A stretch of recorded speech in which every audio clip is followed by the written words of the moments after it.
ਕਾਫੀ ਪਹਿਲਾਂ ਸਾਰਿਆਂ ਨੂੰ ਤੇ ਜਿਵੇਂ ਕਿ ਆਪਾਂ ਨੂੰ ਪਤਾ ਹੀ ਆ 3-4 ਦਿਨਾਂ ਤੋਂ ਸਰਪ੍ਰਾਈਜ਼ ਪੈ ਰਹੇ ਸੀ, ਸਟੋਰੀਆਂ ਪੈ ਰਹੀਆਂ ਗਈਆਂ, ਬਹੁਤ ਲੋਕਾਂ ਨੂੰ ਲੱਗ ਰਿਹਾ ਸੀ ਕਿ ਕੀ ਆ ਰਿਹਾ ਕਿਵੇਂ ਆ ਸਾਰਾ ਕੁਝ ਹੈ ਨਾ। ਤੇ ਸਭ ਤੋਂ ਪਹਿਲਾਂ ਤਾਂ ਮੈਂ ਮੋਹਿਤ ਜੀ ਨੂੰ ਵਧਾਈਆਂ ਦੇਵਾਂਗਾ ਬਹੁਤ ਕਿ ਜਿਹੜੇ 21 ਸਾਲ ਦੀ ਏਜ ਦੇ ਵਿੱਚ ਇੱਕ ਬਹੁਤ ਬੜੀ ਅਚੀਵਮੈਂਟ ਕੀਤੀ ਇਹਨਾਂ ਨੇ।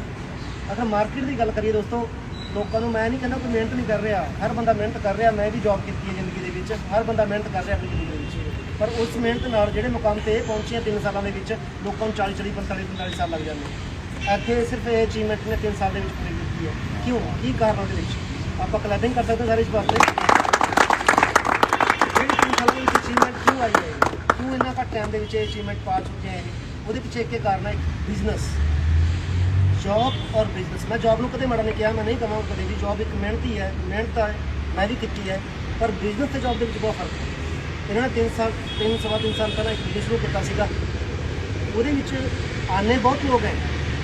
ਕੁਝ ਕਹਿੰਦੇ ਵੀ ਕਾਮਯਾਬ ਨਹੀਂ ਹੋਏ, ਕੁਝ ਕਾਮਯਾਬ ਹੋ ਰਹੇ ਹੈ। ਸਿਰਫ ਇੱਥੇ ਰਹਿੰਦੀ ਹੈ ਕਿ ਖੜਦੇ ਨਹੀਂ ਲੋਕ, ਸਬਰ ਨਹੀਂ ਹੈ ਲੋਕਾਂ ਦੇ ਵਿੱਚ।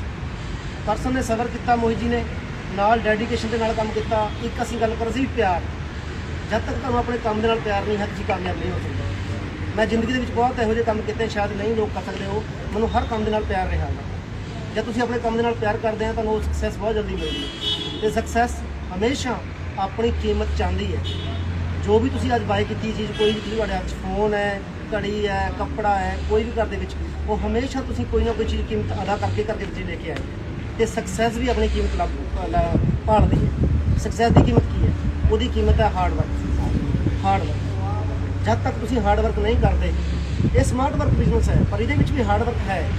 2 ਤੋਂ 3 ਸਾਲ ਹਾਰਡ ਵਰਕ ਕਰਨਾ ਪੈਣਾ ਤੁਹਾਨੂੰ। ਅਗਰ ਤੁਸੀਂ ਇਸ ਲਈ ਰੈਡੀ ਹੈ ਤਾਂ ਹੁਣ ਸਭ ਤੋਂ ਪਹਿਲਾਂ ਮੈਂ ਸਰਪ੍ਰਾਈਜ਼ ਓਪਨ ਕਰਨਾ ਚਾਹਾਂਗਾ ਕਿ ਸਭ ਤੋਂ ਪਹਿਲਾਂ ਮੋਹਿਤ ਜੀ ਨੂੰ ਵਧਾਈਆਂ, ਇਹਨਾਂ ਦੇ ਫਾਦਰ ਸਾਹਿਬ ਨੂੰ ਬਹੁਤ ਵਧਾਈਆਂ, ਪੂਰੀ ਫੈਮਿਲੀ ਨੂੰ ਵਧਾਈਆਂ ਕਿ ਆਹ ਸਰਪ੍ਰਾਈਜ਼। ਹਾਂਜੀ ਕਰੀਏ ਓਪਨ।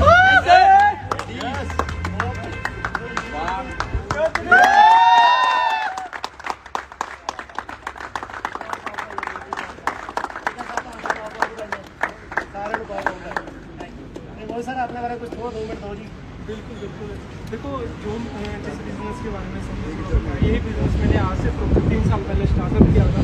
अगर मैं उस टाइम की बात करूँ तो नॉर्मली एक बीटेक कर रहा था मैकेनिकल से, तो सिस्टम से मिलने का मौका मिला तो मैंने सोचा मैं कि यार 2-3 घंटे वैसे भी कहीं ना कहीं वेस्ट कर ही रहा हूँ, क्यों ना ये 2-3 घंटे ऐसे प्लेटफॉर्म के अंदर लगाऊँ मैं जहाँ से मेरे को इन फ्यूचर बड़ा रिवॉर्ड मिला। और आज इतना तगड़ा रिवॉर्ड मिला है, 15 लाख रुपये की गाड़ी खुद के दम से, कोई छोटी बात नहीं है ना। 22 साल की